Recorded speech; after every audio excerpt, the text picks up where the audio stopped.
My spouse initiated divorce proceedings shortly after I inherited my mother's wealth, believing he'd struck gold, but my mother outwitted him. When my mom passed away and bequeathed me her entire estate, my husband, Ethan, transformed into the most attentive and devoted partner imaginable. However, when I refused to let him dip into my inheritance, he decided our marriage was no longer worth maintaining. What unfolded next completely upended his expectations. I always knew my mom was clever, always a move ahead of those around her, with an uncanny ability to see through people. But I didn't grasp the extent of her foresight until after her death, when her final strategy left everyone stunned. My bond with my mother had grown strained in her final years. A gap had formed between us that I couldn't quite close, no matter my efforts. Part of the issue was her subtle disapproval of Ethan. She never voiced it outright, but her sentiments were evident in other ways. During our trips to her quaint home in Oak Ridge, she'd grow silent whenever Ethan spoke of his grand ambitions or future plans. Her eyebrows would arch when he brought up needing funds for this venture or that investment. Her inquiries always carried an air of certainty, as if she already knew the answers and disapproved. "Mom, why can't you just be pleased for me?"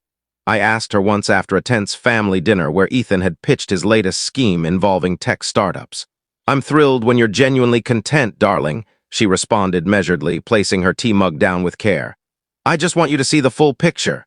He's not flawless, but he's my choice," I countered, feeling protective. "Can't you accept that?" She didn't argue.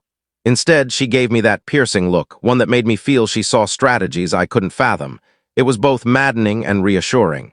"I love you, Sarah," she said softly, "more than you realize." I thought she was being overly cautious, perhaps even manipulative. I assumed all mothers struggled to let their daughters choose their own paths, especially imperfect ones. Ethan wasn't the ideal partner my mom had envisioned.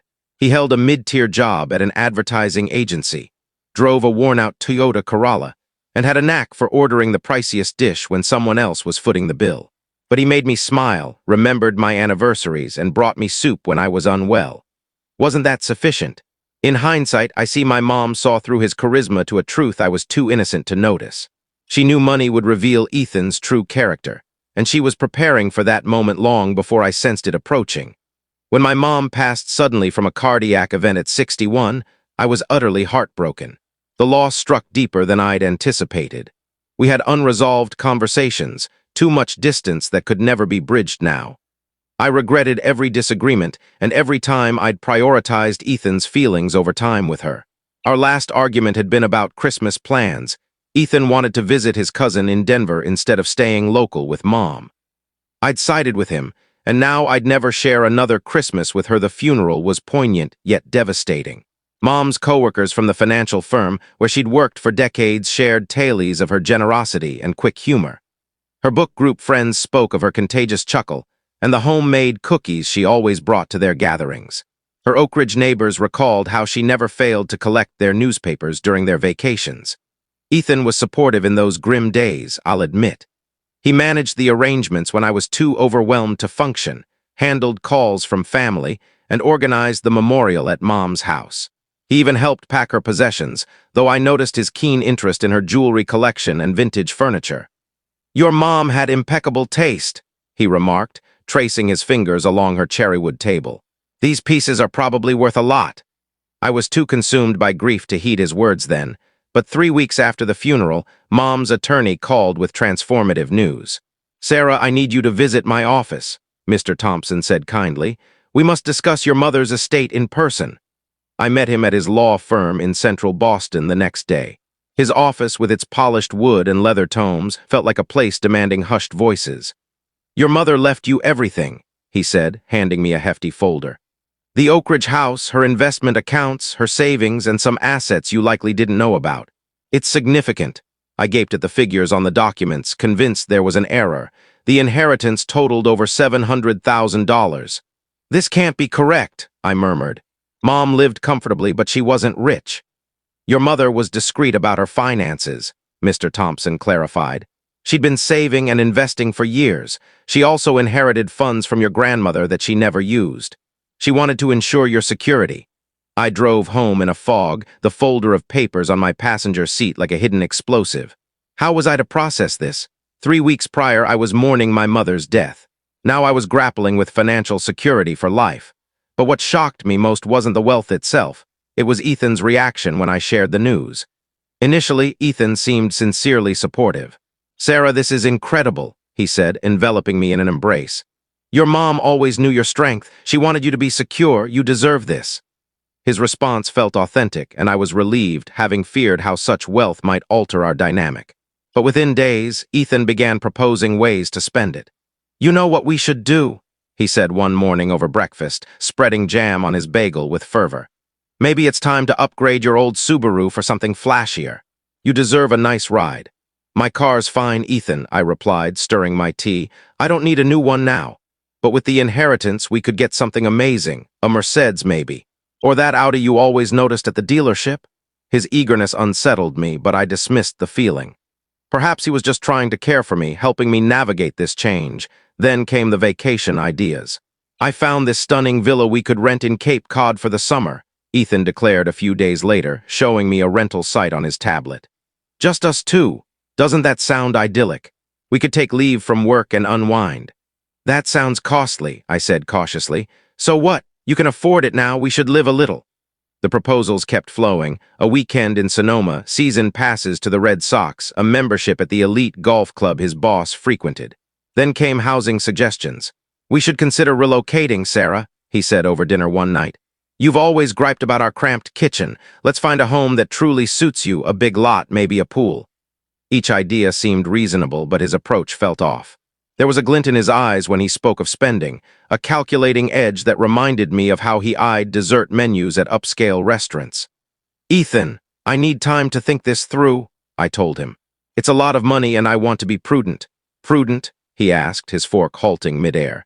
"Sarah, this is our shot at the life we've always dreamed of. Why are you hesitating?" "Because it's not our money, Ethan, it's mine. My mother left it to me." The words were sharper than intended, but true. His expression shifted from surprise to something colder, revealing his true intentions. That's when Ethan's demeanor changed entirely.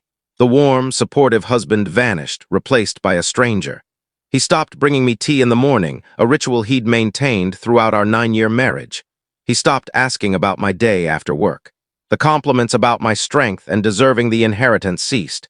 He began sleeping in the spare room, claiming he was giving me space to grieve. But I knew the truth. He was furious I wouldn't let him access my mother's money. Our home grew silent. We'd spend evenings avoiding conversation, lost in our screens. When we spoke, it was transactional. "Did you pay the cable bill? We're out of coffee." Ethan stopped the small gestures that had kept our marriage afloat. He left dishes piled in the sink, knowing I'd clean them. He forgot trash day. He claimed work demanded late hours, but I caught him browsing divorce attorneys online one night when he thought I was asleep. I didn't realize his resentment was brewing a storm that would upheaval our lives. The tension became unbearable. I tiptoed around my own home, dreading any mention of the inheritance would trigger more coldness. I began eating alone, reading Mom's old novels to fill the quiet. One evening, I called my friend Laura to vent. "He's acting like I robbed him," I told her. "Like I'm greedy for not wanting to squander my mom's savings on fancy cars and beach houses." "Sarah," Laura said gently, "maybe Ethan's showing his true self. Your mom never warmed to him, did she?" Her words struck hard. Mom had tried to caution me with her subtle looks and pointed questions, hadn't she? "She saw something I missed," I whispered. "Maybe it's time you see it too." But I wasn't ready to admit my 9-year marriage was built on shaky ground. I hoped Ethan would regain perspective and realize he'd married me, not my wealth. I was soon proven wrong. The breaking point came a month after we learned of the inheritance. Ethan walked into the kitchen where I was preparing lasagna, his favorite, as a gesture of reconciliation, and dropped a bombshell. "I think we should part ways," he said bluntly. I set down my spatula and faced him. His face was impassive, like he was addressing a stranger, not his wife of 9 years. "Part ways?" I echoed, certain I'd misheard. "This isn't working, Sarah. We want different things. You've changed since your mom's death. So have I nearly laughed, but it came out bitter. "Ethan, you've been treating me like a cash machine for a month." "That's unfair," he retorted, his face reddening. "I was trying to plan a better future for us, but you're too selfish to share." "Selfish?" Now I was angry. "My mother just died and all you care about is spending her money. She worked her whole life for that, and you want to splurge on cars and trips. Maybe a divorce will make us both happier." he said with a shrug, as if discussing takeout options. I stared at the man I'd defended to my mother, the one I'd chosen over family traditions, and realized she'd been right about him. That truth crushed me then. A memory sparked. Mr. Thompson's office and the folder I'd barely skimmed in my grief. "Okay," I said calmly, "but there's something you need to know." Ethan's brows rose. He'd expected tears or pleas to save our marriage, likely rehearsing this moment in his mind. "What?" he asked warily. I retrieved the folder from our safe in the study, documents I'd been too overwhelmed to study closely. Now I understood why Mr. Thompson urged me to read them thoroughly. I returned to the kitchen and slid the folder to Ethan. "Read the highlighted part on page 10, I said. Ethan opened it with the confidence of someone holding all the aces. His expression shifted from smug to puzzled to ashen as he read aloud. "If my daughter Sarah is married at the time of my passing, she will not access any portion of her inheritance unless and until she is legally divorced. No spouse or third party may claim or access any part of my estate under any circumstances." The kitchen was silent save for the simmering sauce on the stove. "You mean," Ethan's voice wavered, "if we divorce, you get the money?" "Every cent," I confirmed, unable to hide my satisfaction. "But if we stay married, neither of us gets anything. It goes to the Hart Foundation instead." Ethan stared at the document like it had betrayed him, his hands trembling as he reread the clause. "Your mother planned this," he whispered. "She knew." "She did," I replied. "2 years ago when you started asking her for loans for your brilliant ventures, remember?" Ethan's face cycled through colors. We both recalled the times he'd asked Mom to invest in his friend's brewery, to co-sign a loan for his tech gadget scheme, to help with a down payment on a larger home. She declined each time, but now I saw she'd been observing, cataloging the man I'd married.